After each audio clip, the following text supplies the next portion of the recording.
ఇది నారా చంద్రబాబు నాయుడు గారు జగన్మోహన్ రెడ్డి గారికి అప్పచెప్పినటువంటి ఖజానా. ఆయన ప్రమాణ స్వీకారం చేసే రోజుకి. ఇది ఎవరండి? సాక్షిలో కాదు, ఇది రామోజీరావు గారి పేపర్. ఇది డేట్ కూడా చెప్తాను. గురువారం మే 30, 2019. గురువారం మే 30, 2019 ఈనాడులో వచ్చినటువంటి అచ్చు అయినటువంటి వార్త ఇది. ఖజానాలో ఉన్నవి 100 కోట్లే. ఈ నెల ప్రభుత్వానికి అవసరమైనవి 5,000 కోట్లు. ఓవర్ డ్రాఫ్ట్ సాయంత్రంతో జీతాలు, పెన్షన్లు, సామాజిక పెన్షన్లకు 1,200 కోట్లు అవసరం. ఇవాళ దాంట్లో క్లియర్గా రాశాడు ఏమని, ఆల్రెడీ రాష్ట్ర ప్రభుత్వం పసుపు కుంకానికి, అన్నదాత సుఖీభావకి చెల్లింపులకు ఎన్నికల ముందు ప్రాధాన్యం ఇవ్వడం, కొన్ని బ్యాంకుల నుంచి రుణ సమీకరణ నాటి ప్రభుత్వ ప్రయత్నించా ఫలితం లేకపోవడంతో బహిరంగ మార్కెట్లో రుణ మొత్తాలను ఈ పథకాల కోసం మళ్లించారు. ప్రతి నెల నిర్దిష్ట గడువులోపు ఓవర్ డ్రాఫ్ట్ను సర్దుబాటు చేయకపోతే రెపో రేటు కన్నా అధికంగా వడ్డీ చెల్లించాల్సి ఉంటుంది. నెలలో నిర్దిష్టంగా కొన్ని రోజుల మించి ఓవర్ డ్రాఫ్ట్ ఉంటే రిజర్వ్ బ్యాంక్ ఎలాంటి హెచ్చరికలు లేకుండానే చెల్లింపులు నిలిపివేసే ప్రమాదం ఉంది. రాష్ట్ర ఆర్థిక పరిస్థితి చాలా కాలంగా ఒడిదుడుకుల్లో ఉండటంతో ఓవర్ డ్రాఫ్టు చేబదుళ్లు తప్పడం లేదు. నిజానికి బడ్జెట్కు అనుగుణంగానే ఖర్చులకు పరిమితమై ఉంటే ఈ పరిస్థితి వచ్చి ఉండేది కాదని, కిందటి ఆర్థిక సంవత్సరం చివరిలో ప్రభుత్వం సామాజిక సంక్షేమం కోసం తీసుకువచ్చిన కొత్త పథకాల భారం వల్ల ఆర్థిక పరిస్థితి ఇబ్బందుల్లో పడిందని ఆర్థిక శాఖ అధికారులు చెప్తున్నారు. రామోజీరావు గారు రాసింది 2019 మే 30న. ఇది మన భాగవతం. చంద్రబాబు నాయుడు గారు మన 40 ఏళ్ల ఇండస్ట్రీ. జగన్మోహన్ రెడ్డి గారు అనుభవం లేనటువంటి ముఖ్యమంత్రిగా 5 ఏళ్లు పనిచేసినటువంటి జగన్మోహన్ రెడ్డి గారు చంద్రబాబు నాయుడు గారు ప్రమాణ స్వీకారం చేసే 48 గంటల ముందు 5,655.72 కోట్ల రూపాయలు ఇవాళ జమ అయినాయి. మరి ఎవరు పనోడు, ఎవరు సమర్థుడు, ఎవరు అసమర్థుడు? ఇవాళ బడ్జెట్ ఎందుకు ప్రవేశపెట్టలేదు మీరు? కొంతమంది ఏమో ఓటాన్ అకౌంట్ అంటారు, కొంతమంది ఏమో ఆర్డినెన్స్ అంటారు. ఈలోపు ఒక ఆయనేమో మీ పాత ఆర్థిక శాఖ మంత్రి ఒక ఆయన ఉన్నాడు, యనమల రామకృష్ణుడు గారు. ఆయన ఇదే తారీఖున జగన్మోహన్ రెడ్డి గారు ప్రమాణ స్వీకారం చేసిన రోజు ఆయన చెప్పాడు, ఈడికి అప్పులు ఎవడిస్తాడే, అసలు మామూలుగా అందిన కాడికి అందన కాడికి మొత్తం అప్పులు మేమే చేసేసాం, వీడికి రూపాయి అప్పు ఇచ్చేవాళ్ళు ఎవడు లేడని చెప్పారు. రిజర్వ్ బ్యాంకుకి దీంట్లో కూడా రాశారు. రిజర్వ్ బ్యాంకుకి కాగితం ఇచ్చారు, మళ్ళీ వచ్చే నెలలో మేము అప్పుకు రాము అని కూడా రాసి ఇచ్చారు. ఇన్ రైటింగ్ చంద్రబాబు నాయుడు గారి ప్రభుత్వం ఇన్ రైటింగ్ మేము మళ్ళీ అప్పుకు రాము అని కూడా రాసిచ్చినట్టుగా కూడా రామోజీరావు గారు కూడా చెప్పారు. అంటే జగన్ గారు ఎక్కేప్పటికి ఎక్కిన నెలలో మేము అప్పుకు రామని చెప్పని ఆర్బీఐకి లెటర్ రాసి ఇచ్చేళ్ళారు చంద్రబాబు నాయుడు గారు. మరి ఇవాళ జగన్మోహన్ రెడ్డి గారు 5,655.72 కోట్ల రూపాయలు ఇవాళ ఆయన గల్లాపెట్లో ఇచ్చి మీకు అప్పచెప్తే ఇవాళ మీరు అర్థం కాని పరిస్థితి, కింద మీద అయ్యే పరిస్థితి. ఇవాళ 40 ఏళ్ల అనుభవం. ఎక్కంగానే ఒక ఆయన ఆర్థిక శాఖ ముఖ్య కార్యదర్శికి వేశారు.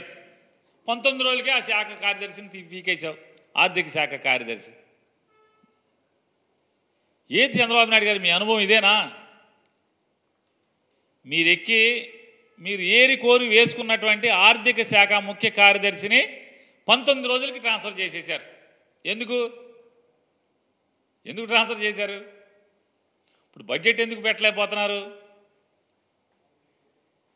నాకైతే కొనపడేది ఒకటే, ఎన్నికల ముందు వరకు జగన్మోహన్ రెడ్డి గారి మీద విషం ఎక్కిచ్చారు, విషం చిమ్మారు. ఈనాడు, ఆంధ్రజ్యోతి, TV5, మీరు, పవన్ కళ్యాణ్ గారు అందరూ కలిసి, ఆఖరికి బీజేపీ వాళ్ళతో సహా పురంధేశ్వర గారు కలిసి ఏమని 15 లక్షల కోట్ల రూపాయలు అప్పులు చేశాడు జగన్మోహన్ రెడ్డి గారు అని చెప్పని. ఇవాళ రేపు బడ్జెట్ ప్రవేశపెడితే మీకు చెప్పాలి కదా, ఎలక్షన్లు అయ్యి 30 రోజులు అయింది, 35 రోజులు. ఇప్పుడు రేపు మీరు బడ్జెట్లో చెప్పాలి జగన్మోహన్ రెడ్డి గారు దిగేప్పటికీ అప్పు ఎంత ఉందని. మరి 15 లక్షల కోట్లు కనపడాలి కదా, మీకు కనపడతలా. సెర్చ్ లైట్లు వేసుకుని ఎతుకుతున్నారు, ఫ్లడ్ లైట్లు వేసి ఎతుకుతున్నారు, అన్ని శాఖలు ఎతుకుతున్నారు. ఎక్కడ 15 లక్షల కోట్లు అప్పులు లేవు. నిర్మలా సీతారామన్ గారు చెప్పింది, అరే బాబు 4 లక్షల చిల్లర కోట్లేరా బాబు, ఊరుకోండి, సావండి, ఆపండి అని చెప్పిన ఆవిడ నిన్నగాక మొన్న కూడా చెప్పింది. ఇప్పుడు మీరు బడ్జెట్ ప్రవేశపెడితే మీ భాగవతం అంతా బయటపడుతుంది, మీ బండారం బయటపడుతుంది. జగన్మోహన్ రెడ్డి గారు ప్రెస్ మీట్ పెట్టి లేకపోతే రేపు అసెంబ్లీలోనే మిమ్మల్ని ఉతుకుతాడు. 15 లక్షల కోట్లని నా మీద విషం చిమ్మారు కదా, మరి మీరే అచ్చేసి చూపించారు కదా 4 లక్షల చిల్లర కోట్లు అని చెప్పని. అదొక మీకు పీకులాట. రెండో పీకులాట ఏంటి అంటే బడ్జెట్లో మీరు ఖచ్చితంగా మీ సూపర్ సిక్స్లా లేదా పవన్ కళ్యాణ్ గారి ఏంటది షడ్భుజమా ఏంటంటే దాన్ని ఏమంటారు, ఏదో చెప్పాడైనా అష్టదిగ్బంధనమా ఏదో చెప్పాడు, షణ్ముఖ వ్యూహం మిత్రుడు చెబుతున్నాడు. ఆయన జనసేన బీటే అందుకు చెప్తున్నట్టు మాకు షణ్ముఖ వ్యూహం, సూపర్ సిక్స్, షణ్ముఖ వ్యూహం, ఈ రెండు ఎంత బడ్జెట్ ఏ షణ్ముఖ వ్యూహానికి ఎంత పెడుతున్నావు, ఈ సూపర్ సిక్స్కి ఎంత పెడుతున్నావు, ఈ ఎన్నికల హామీలు ఏమేమి పెడుతున్నావు అనేది బడ్జెట్లో పెట్టాలి. బడ్జెట్లో పెట్టకపోతే ఏంటి దాని అర్థం, ఈ సంవత్సరానికి ఉష్కాకి ఈ పథకాలు ఏం లేవని ఆ బతుకు బయటపడిపోద్ది. అదే ఇప్పుడు ఆర్డినెన్సో లేకపోతే ఓటాన్ అకౌంట్ అనుకో, కుట్టు సప్పుడు కాకుండా ఏమి లేకుండా తప్పని ఈ పాస్ చేసేసుకోవచ్చు. దాంట్లో అప్పులు చూపించాల్సిన పని లేదు, పథకాలకి అలాట్మెంట్లు చూపించాల్సిన పని లేదు, డిపార్ట్మెంట్లకి డిమాండ్లు కూడా చూపించాల్సిన పని లేదు. ఏం చూపిస్తావు, receipts estimated receipts, estimated expenditure, ఈ రెండే కదా చూపించేది.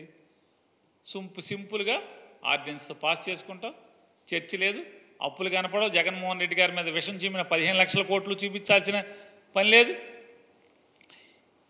ఈ సూపర్ సిక్స్కి ఈ హామీలు ఉన్నాయి కదా, ఆకాశానికి తీసుకెళ్లారు అరచేతిలో వైకుంఠం, ఈ అరచేతిలో వైకుంఠానికి దేనికి కూడా లెక్క చెప్పాల్సిన పని లేదు.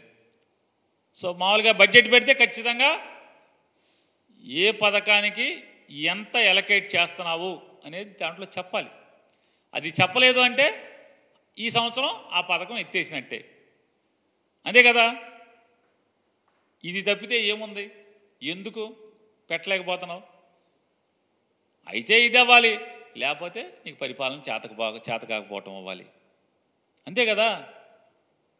అయితే నేను చెప్పినవి అవ్వాలి. ఒకటి, జగన్మోహన్ రెడ్డి గారు అంటే ఫుల్ బడ్జెట్ పెట్టాలంటే జగన్మోహన్ రెడ్డి గారి ప్రభుత్వం ఎంత అప్పులు చేసిందో చెప్పాలి.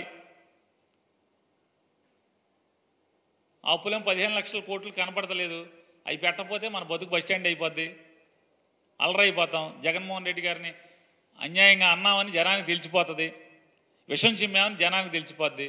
రెండోది, ఈ సూపర్ సిక్స్లకి షణ్ముఖ వ్యూహాలకి ఎలకేషన్స్ పెట్టాలి, లేకపోతే ఈ సంవత్సరం ఎత్తేసినట్టే మీరు అఫీషియల్గా డిక్లరేషన్ అవుతుంది. కాబట్టి గుట్టుగా జనాల్ని ఇంకా నమ్మించుకుంటూ మోసాలు చేసుకుంటూ